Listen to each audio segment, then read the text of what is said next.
एक ओर जहां जल संरक्षण की अपील की जा रही है तो वहीं दूसरी ओर वाराणसी जल संकट से जूझता हुआ नजर आने वाला है। ये बातें हम नहीं कह रहे बल्कि ये दावा है गंगा वैज्ञानिकों का।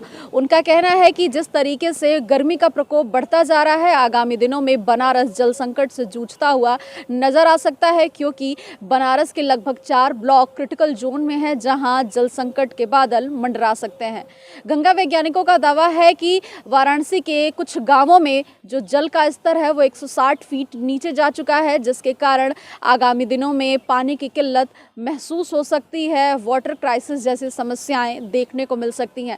वहीं यदि हम इस बारे में सरकारी आंकड़े की माने तो सरकारी आंकड़े के अनुसार बनारस का 2 ब्लॉक क्रिटिकल जोन में है और इसके साथ ही अन्य ब्लॉक और गांव जो है वो सेमी क्रिटिकल जोन में जा चुके हैं, जहां पानी लगभग 60 से 70 जो है फुट नीचे जा चुका है। और इसके साथ ही अन्य ब्लॉकों की जो तस्वीर है वो और भी ज़्यादा भयावह होने वाली है। इसको लेकर के गंगा वैज्ञानिकों ने चिंता जाहिर की है। उनका कहना है कि यदि अभी से ही कोई वैकल्पिक मार्ग नहीं देखा गया तो आगामी आने वाले दिनों में बनारस के सैकड़ों गांव जल संकट से जूझते हुए नजर आ सकते हैं। अभी वाटर क्राइसिस की बात की तो इसमें मैं कहना चाहूँगा कि अभी मार्च की शुरुआत है और मार्च की शुरुआत में ही आप देख रहे होंगे कि वो गर्मी पड़ने लगी है जो गर्मी अप्रैल के शुरुआत में हुआ करती थी।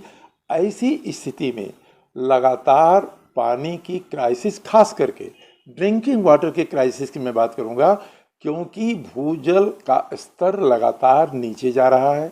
आप देख रहे होंगे कि सरफेस वाटर के रूप में जो हमारे तालाब और गड्ढे पोखरे ये पहले हुआ करते थे जिसमें पानी भरा रहता था, वो करीब करीब लोगों ने कब्जा कर रखा है, वो सूख गया है या तो वहाँ पर बिल्डिंगें बन गई हैं। ऐसी स्थिति में भूजल की रिचार्जिंग की बातें जो हमारे रिसोर्सेज थे उनकी वजह से नहीं हो पा रही है और भूजल लगातार गिरता जा रहा है। अभी सूचना मिली है कि ये आराजी लाइन का जो इलाका है उसमें भूजल का स्तर तेजी से गिर रहा है।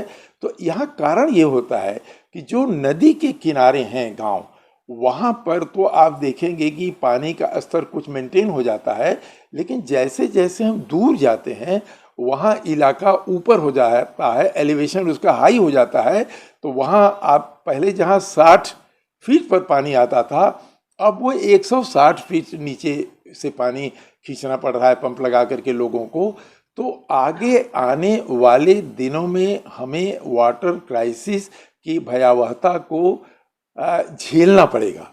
तो इसके लिए अभी से आम लोगों को जागरूक करना पड़ेगा आपको कि पानी की खपत अभी से कम कर दें। बता दें कि जिस तरीके से सरकारी आंकड़े आए हैं, सरकारी आंकड़े भी हैरान करने वाले हैं। इस आंकड़े के अनुसार लगभग सैकड़ों की संख्या में बनारस के ऐसे गांव हैं जहां जल संकट जैसी परिस्थिति उत्पन्न हो सकती है। और इसके साथ ही यदि हम बीते सालों के आंकड़ों की बात कर ले तो जिस तरीके से गर्मी का प्रकोप बढ़ता है, बनारस के कई ऐसे इलाके हैं जहाँ जल संकट की स्थिति उत्पन्न हो सकती है। और इस बार जिस तरीके से भयंकर गर्मी का प्रकोप नजर आ रहा है, ऐसे में इस संकट के बादल और भी ज्यादा मंडराने लगे हैं। तो मिला जुला के कहा जा सकता है कि बनारस में जिस तरीके से भूगर्भ का जो जल है उसका स्तर लगातार नीचे जा रहा है, ये नीचे जाने वाला स्तर बनारस के सैकड़ों गांवों में जल संकट की तस्वीर पेश करने जा रहा है, जिसका दावा वाराणसी के गंगा वैज्ञानिक कर रहे हैं। उनका कहना है कि यदि अब कोई बहुविकल्पीय व्यवस्था नहीं देखी गई तो वो दिन दूर नहीं जब बनारस के लोग